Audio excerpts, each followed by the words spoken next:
जय गिरनारी बच्चों, आज हम हिंदी में पाठ 15 बिशन की दिलेरी पढ़ेंगे। बिशन एक 10 साल का लड़का है। इस पाठ में बताया है कि उसने किस तरीके से तीतर नाम के पक्षी को बचाया था और उसकी सेवा की थी। सुबह का समय था। पहाड़ों के पीछे से सूरज झांक रहा था। 10 वर्ष का बिशन घर से बाहर निकल आया। वह रोज इसी समय इसी रास्ते से कर्नल दत्ता के फार्म हाउस पर जाता था। उसका रोज का नियम था कि वो इसी रास्ते से कर्नल दत्ता के फार्म हाउस पर जाता था। कर्नल दत्ता की पत्नी पढ़ाई में उसकी मदद करती थी और जो कर्नल दत्ता थे उनकी पत्नी पढ़ाई में उसकी मदद किया करती थी। फार्म से लगे सेबों के बाग में कीटनाशक दवा का छिड़काव हो रहा था। जो उनका फार्म हाउस था उसके पास में एक सेबों का बाग था। वहाँ पर कीटनाशक दवाओं का छिड़काव हो रहा था और बहुत तड़के काम शुरू हो जाता था। वहाँ पर बहुत जल्दी ही सुबह के समय काम शुरू हो जाता था। बिशन पगडंडी से अभी सड़क तक आ ही रहा था कि उसे गोली चलने की आवाज़ सुनाई देती। बिशन जो था वो कच्चे रास्ते से सड़क की तरफ आ रहा था कि उसको एक गोली चलने की आवाज़ सुनाई देती है। उसने इधर उधर देखा, उसको कोई भी दिखाई नहीं देता है। वह कुछ ही दूर चला था कि उसे फिर गोली चलने की आवाज़ सुनाई देती है। 2-3 गोलियां एक साथ ही चली थी। गोलियों की आवाज़ से पूरी घाटी गूंज गई। पक्षी घबरा गए थे और इधर उधर उड़ने लगे थे, गोल गोल चक्कर काटने लगे थे। बिशन सहम कर पेड़ों की आड़ में छिपकर खड़ा हो गया। फिर बिशन जो था वो डर जाता है, घबरा जाता है और पेड़ों की आड़ में खड़ा हो जाता है। बिशन जहाँ खड़ा था वहीं चुपचाप खड़ा रहा। उसे वहाँ से सीढ़ीनुमा खेत और फलों के बाग साफ दिखाई दे रहे थे। बिशन जिस जगह पर खड़ा था वहाँ से उसको खेत और फल के बाग साफ दिखाई दे रहे थे। खेतों में काम करते हुए किसान भी उसको दिखाई दे रहे थे। फसल तैयार खड़ी थी। सुबह की हल्की धूप में खेत सुनहरे दिखाई दे रहे थे। बिशन अभी सोच ही रहा था कि गोली किसने चलाई और क्यों चलाई। तभी एक गोली की आवाज़ सुनाई दी। एकाएक बिशन को गोली चलने का कारण समझ में आ गया। फिर से गोली चलती है और फिर बिशन को सारी बात समझ में आ जाती है कि ये कौन है और गोली क्यों चला रहा है। तब गेहूं के खेतों में दाना चुगने ढेरों तीतर आ जाते हैं। ठीक है, जब फसल पक जाती है तो क्या होता है कि ढेरों तीतर जो होते हैं वो दाना चुगने के लिए खेतों में आ जाते हैं। तभी क्या होता है, शिकारी इस बात को जानते हैं और वो क्या करते हैं, इसी समय पर तीतर को मारने के लिए आते हैं। पिछले साल भी शिकारियों ने इसी तरह बहुत सारे तीतर मारे थे। कुछ तीतर तो उठा ले गए थे और बाकी कुछ तीतर यहीं पर छोड़ गए थे। खेतों को काटते समय किसानों को बहुत सारे मरे और जख्मी तीतर मिले। बिशन ने सोचा कितना दुख पहुंचाने वाला काम करते हैं ये शिकारी। शिकारी कितने निर्मम होते हैं, बहुत कठोर होते हैं, जो कि पक्षियों को मारते हैं इतनी बेरहमी से। वह समझ गया कि शिकारी ही तीतरों पर गोलियां चला रहे हैं, इसलिए वह पेड़ों के बीच से निकलकर खेतों के किनारे किनारे चलने लगा। वह चलते चलते सोच रहा था कि इन शिकारियों को सबक सिखाया जाना चाहिए, लेकिन उन्हें कैसे सबक सिखाया जाए उसकी समझ में ये नहीं आ रहा था। तभी उसके पाँव के पास सरसराहट सी हुई। उसने देखा एक घायल तीतर गेहूं की बालियों के बीच फंसा छटपटा रहा है। बिशन वही घुटनों के बल बैठ गया। उसने घायल तीतर को पकड़ने के लिए हाथ बढ़ाया, लेकिन घबराया हुआ तीतर छिटक कर खेत के और अंदर चला गया। फिर क्या होता, बिशन उसको पकड़ने के लिए जैसे ही हाथ बढ़ाता है तो तीतर क्या करता है, घबराकर खेत के अंदर चला जाता है। बिशन जानता था कि शिकारी इस तीतर को ढूंढ नहीं पाएगा और घायल तीतर यहीं तड़प तड़प कर मर जाएगा। उसने स्वेटर उतारा। फिर क्या करता, बिशन अपना स्वेटर उतारता है और स्वेटर की सहायता से उसको पकड़ने की कोशिश करता है। तीतर जो रहता वो स्वेटर में फंस जाता है। फिर बिशन उसको आसानी से पकड़ लेता है। बिशन ने उसे अपने सीने से चिपका लिया और खेतों में से निकलकर पहाड़ी की ओर भागने लगा। फिर क्या होता है, बिशन उसको स्वेटर के अंदर फंसा लेता है, पकड़ लेता है और फिर पहाड़ी की तरफ भागने लग जाता है। इतना तेज चल रहा था कि मानो उसके पंख लग गए हों। और फिर क्या था, बिशन उसकी जान बचाने के लिए बहुत तेज़ी से उधर भागने लगा। वो उसको कहाँ लेकर जा रहा था? पहाड़ी की तरफ लेकर जा रहा था, ताकि इस शिकारी से उसकी जान बचा सके और उसकी जो थी चिकित्सा कर सके, उसका इलाज कर सके। कर्नल दत्ता के घर के रास्ते में एक तरफ गेहूं के खेत थे और दूसरी तरफ कटीले तारों की बाढ़। फिर क्या था? वो कर्नल दत्ता के घर की तरफ जाने लगा, जहाँ पर क्या था, एक तरफ गेहूं के खेत थे तो दूसरी तरफ कटीले तार लगे हुए थे। बिशन वैसे तो कटीले तारों के बाड़ों में से होकर निकल सकता था, परंतु उस समय वो दोनों हाथों से तीतर को पकड़े हुए था। तीतर को संभालना उसके लिए बहुत ज़रूरी था, इसलिए वह खेतों के साथ साथ छिप कर चलने लगा, ताकि शिकारी उसे देख ना ले। वह बहुत ही दूर गया कि पीछे से भारी सी आवाज़ सुनाई दी, लड़के रुक जा, नहीं तो गोली मार दूंगा। ये कौन बोल रहा था? शिकारी की आवाज़ थी। लेकिन बिशन नहीं रुका, वो चुपचाप चलता रहा। रुकता है या नहीं? पीछे से वो आदमी ने फिर उसको दोबारा चिल्लाकर कहा। तब वह बिशन कटीले तारों के पास आ गया था। तब तक क्या था? बिशन कटीले तारों के पास आ गया था। उसका दिल तेजी से डर के मारे धड़कने लगा था। आगे बढ़ना मुश्किल लग रहा था, लेकिन फिर भी वह रुका नहीं और आगे बढ़ता गया। उसने कोई जवाब नहीं दिया, ठीक है, उस आदमी को उसने जवाब नहीं दिया और चुपचाप आगे बढ़ता जा रहा था। तभी बिशन को भारी भरकम जूतों की आवाज़ सुनाई दी, जो तेजी से उसके पास आ रही थी। पीछे से आ रहा शिकारी गुस्से में जोर जोर से चिल्ला रहा था, मैं तुझे देख लूँगा, तू मेरा शिकार चुरा कर नहीं ले जा सकता। शिकारी उसको चिल्लाते जा रहा था और तेज़ी से उसकी तरफ बढ़ता जा रहा था। बिशन के लिए आगे निकल भागने का रास्ता नहीं था। अगर वह सड़क के तरफ जाता तो शिकारी को साफ दिखाई दे जाता, इसलिए उसने खेतों के छोटे रास्ते से जाना तय किया। खेतों से आगे के रास्ते कांटेदार झाड़ियाँ थीं, फिर कांटेदार झाड़ियों के बीच में से उसको होकर जाना था। बहुत संभल कर चलने पर भी उसके हाथ पांव कांटों से खरोच गए थे, मतलब लहूलुहान हो गए थे। कांटों की खरोंचें उसके हाथ पैरों में लग गई थी। खरोचों से खून भी बहने लगा था। उसकी कमीज की आस्तीन भी फट गई थी। वह जानता था कि कमीज फटने पर उसे माँ की डांट खाना पड़ेगी, पर बिशन को इस बात का संतोष था कि वह तीतर की जान बचाने में कामयाब रहा।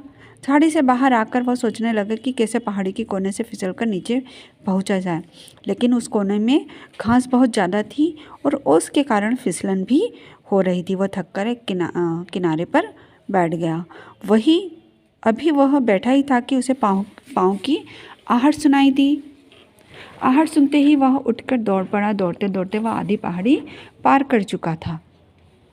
उसके कपड़े पसीने से तरबतर हो गए थे। फिर वह रुका नहीं। किसी तरह कर्नल दत्ता के फार्म हाउस के पिछवाड़े पहुंच ही गया। पिछवाड़े दरवाज़ा खुला था। उसने ताड़ के पेड़ का सहारा लिया और फार्म हाउस के अंदर पहुंच गया। तीतर को वह बड़ी सावधानी के साथ अपने सीने से लगाए हुए था। तीतर को उसने इतनी परेशानियां उठाई, लेकिन फिर भी उसने तीतर का साथ नहीं छोड़ा। वो उसको कर्नल दत्ता के फार्म हाउस तक लेकर ही आ गया था। फार्म हाउस में खामोशी थी। वह रसोई घर से प्रेशर कुकर की सीटी की आवाज़ आ रही थी। मुर्गियाँ अभी अपने दड़बे में थी और गुलाबचंद सामने का बरामदा साफ कर रहा था। गुलाबचंद ये एक नौकर था।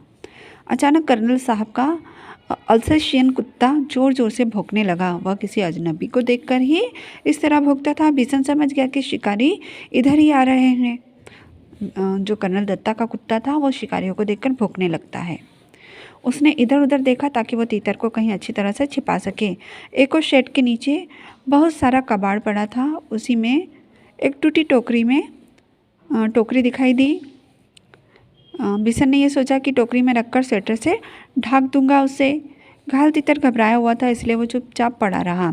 तीतर को छुपाने के बाद बिशन ने सोचा कि अब बाहर चलकर देखना चाहिए, पर वह शिकारी के सामने भी नहीं पड़ना चाहता था, इसलिए उसने छत पर चढ़कर बैठना ठीक समझा। बिना सीढ़ी के छत पर चढ़ना उसके लिए बहुत आसान काम था। वह अक्सर इस शेड की ढलवा छत के सहारे ऊपर चढ़ जाता था। बिशन लकड़ी के खंभे पर बंदर की तरह छलांग लगाकर लटक गया और ऊपर की ओर खिसकते हुए छत पर जा पहुंचा। फिर क्या था, वो शिकारी के सामने नहीं पड़ना चाहता था, इसलिए वो छत पर चला जाता है और वहाँ से सारा मामला देखना चाहता था कि नीचे क्या हो रहा है। खपरेल की ढलावदार छत थी, कच्ची छत थी, खपरेल की बनी हुई, इसलिए वह चिमनी के पीछे छिपकर बैठ गया ताकि वह किसी और को दिखाई न दे, लेकिन वह स्वयं सब कुछ देख सके। उसने देखा कि 2 शिकारी इधर ही चले आ रहे हैं और उनको देखकर कर्नल साहब का अल्सेशियन कुत्ता ज़ोर ज़ोर से भौंक रहा था। कुत्तों की आदत होती है ना, जब किसी अजनबी को देखते हैं तो ज़ोर ज़ोर से भौंकने लगते हैं। तो कर्नल दत्ता का कुत्ता भी दोनों शिकारियों को देखकर ज़ोर ज़ोर से भौंकने लगता है। कर्नल ने कुत्ते को डांटा, चुप रहो, पर वह न माना। पिछले दोनों पाँवों पर खड़े हो वह उछल उछल कर भौंकने लगा। वे दोनों शिकारी करीब आ गए। कर्नल ने रोबदार आवाज़ में पूछा, कौन? ठीक है, जब वो कर्नल दत्ता के पास में आए तो कर्नल दत्ता ने जोर से चिल्लाकर उनसे पूछा कि कौन हो तुम? यहाँ किस लिए आए हो? तो शिकारी बोलते, साहब हम शिकारी हैं, हर साल यहाँ शिकार के लिए आते हैं। अच्छा, तो तुम ही लोगों की गोलियों की आवाज़ें गूंज रही थी सुबह से? जी हाँ, हमारे पास लाइसेंस वाली बंदूकें हैं। सरपंच माधव सिंह भी हमें जानता है। तो तुम हर साल तीतरों का शिकार करते हो? कर्नल ने मजाक सा उड़ाते हुए कहा। फिर कर्नल जो थे उसका मजाक उड़ाने लगे और कहने लगे कि तुम हर साल तीतरों का शिकार करते हो? शिकारी जवाब देते हैं, जी हाँ, तीतर भी मार लेते हैं कभी कभी।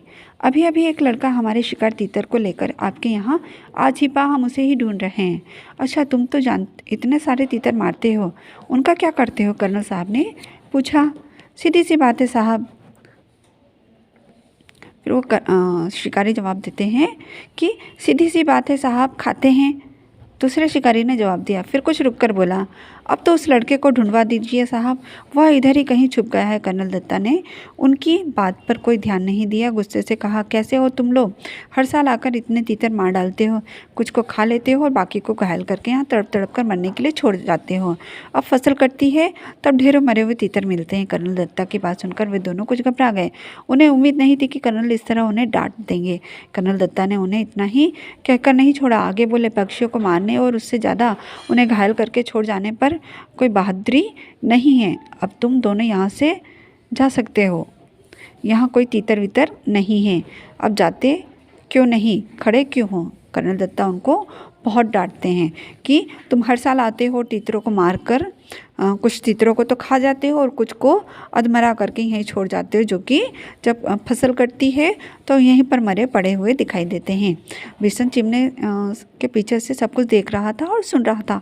वे दोनों शिकारी बिना कुछ बोले वहाँ से वापस निकल जाते हैं। कर्नल दत्ता ने गुलाबचंद से दवाई छिड़कने वाली मशीन लाने को कहा। तभी बिशन छप्पर से शेड पर होता हुआ नीचे कूद पड़ा।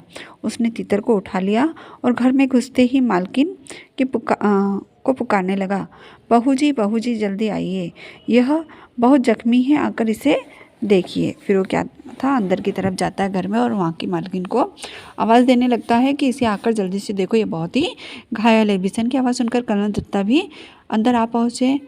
अच्छा, तो तीतर चुराने वाला लड़का तू ही है? कर्नल दत्ता उससे कहते हैं कि तीतर तूने ही चुराया है।